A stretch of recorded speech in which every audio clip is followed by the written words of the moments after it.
दोस्तों, महाभारत में अनेकों श्रापों का वर्णन है तथा हर श्राप में कोई न कोई कारण छुपा था। कुछ श्रापों में संसार की भलाई थी तो कुछ श्रापों में उनके पीछे छिपी कथाओं में महत्वपूर्ण भूमिका थी। आज हम आपको महाभारत के कुछ ऐसे श्रापों के बारे में बताने जा रहे हैं जिनका इतिहास में तो महत्वपूर्ण योगदान था ही, परंतु इसका प्रभाव वर्तमान में भी देख सकते हैं। अंबा का श्राप। सत्यवती के गर्भ से महाराज शांतनु के दो पुत्र हुए, चित्रांगद और विचित्रवीर्य। चित्रांगद का देहांत हो गया था। विचित्रवीर्य के युवा होने पर भीष्म ने बलपूर्वक काशीराज की 3 पुत्रियों का हरण कर लिया और वे चाहते थे कि उनका विवाह विचित्रवीर्य से हो जाए, क्योंकि भीष्म चाहते थे कि किसी भी तरह उनके पिता शांतनु का कुल बढ़े। लेकिन बाद में बड़ी राजकुमारी अंबा को छोड़ दिया गया, क्योंकि वह शाल्वराज को चाहती थी। लेकिन शाल्वराज के पास जाने के बाद अंबा को शाल्वराज ने स्वीकार करने से मना कर दिया। अंबा के लिए यह दुखदायी स्थिति हो चली थी। परशुराम जी ने अन्याय के खिलाफ लड़ने की ठानी।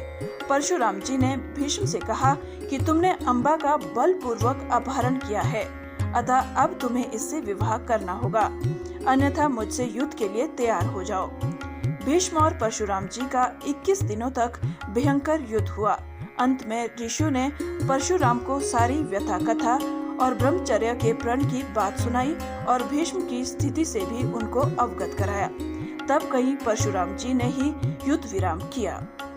बाद में अंबा ने बहुत ही द्रवित होकर भीष्म को कहा, मैं तुम्हारा कुछ भी नहीं बिगाड़ सकती, लेकिन मैं पुरुष के रूप में दोबारा जन्म लूंगी, तब मैं तुम्हारे अंत का कारण बनूंगी। गौरतलब है कि यही अंबा प्राण त्याग कर शिखंडी के रूप में जन्म लेती है और भीष्म की मृत्यु का कारण बन जाती है। मांडव्य ऋषि का यमराज को श्राप।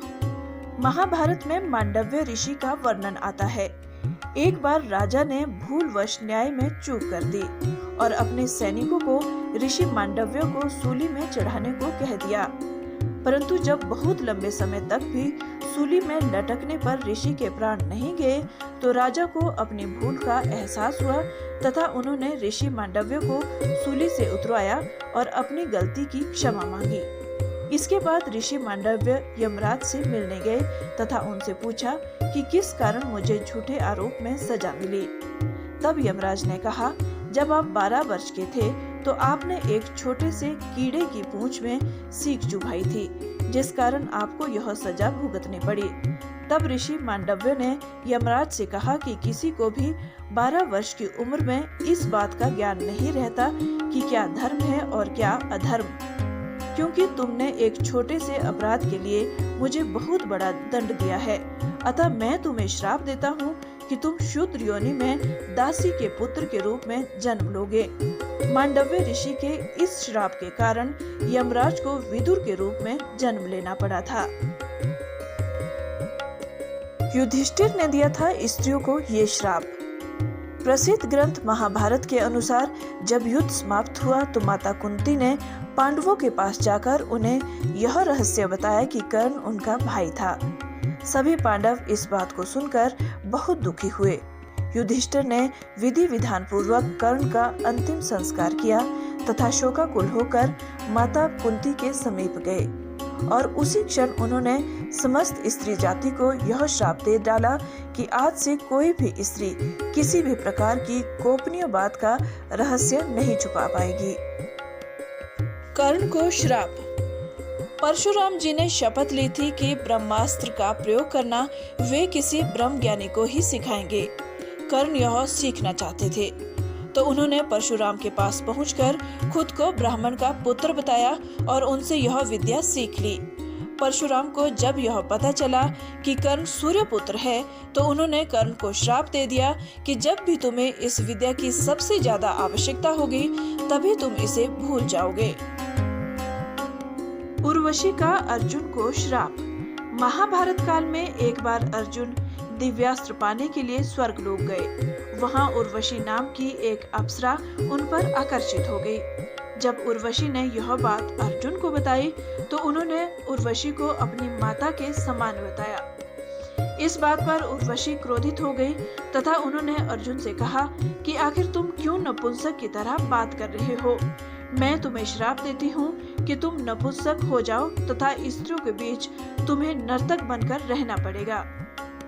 जब यह बात अर्जुन ने देवराज इंद्र को बताई तो इंद्र ने अर्जुन को सांत्वना देते हुए कहा कि तुम्हें घबराने की जरूरत नहीं है।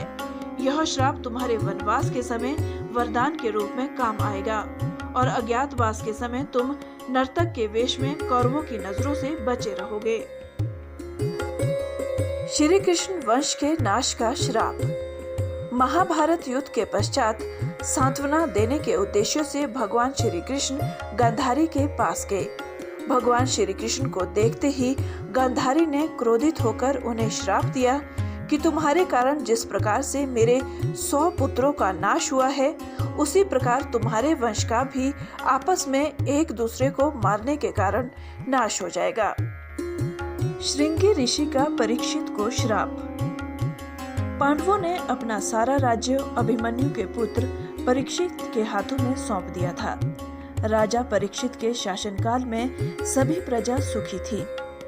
एक बार राजा परीक्षित वन में आखेट खेलने को गए, तभी उन्हें वहां शमीक नाम के ऋषि दिखाई दिए।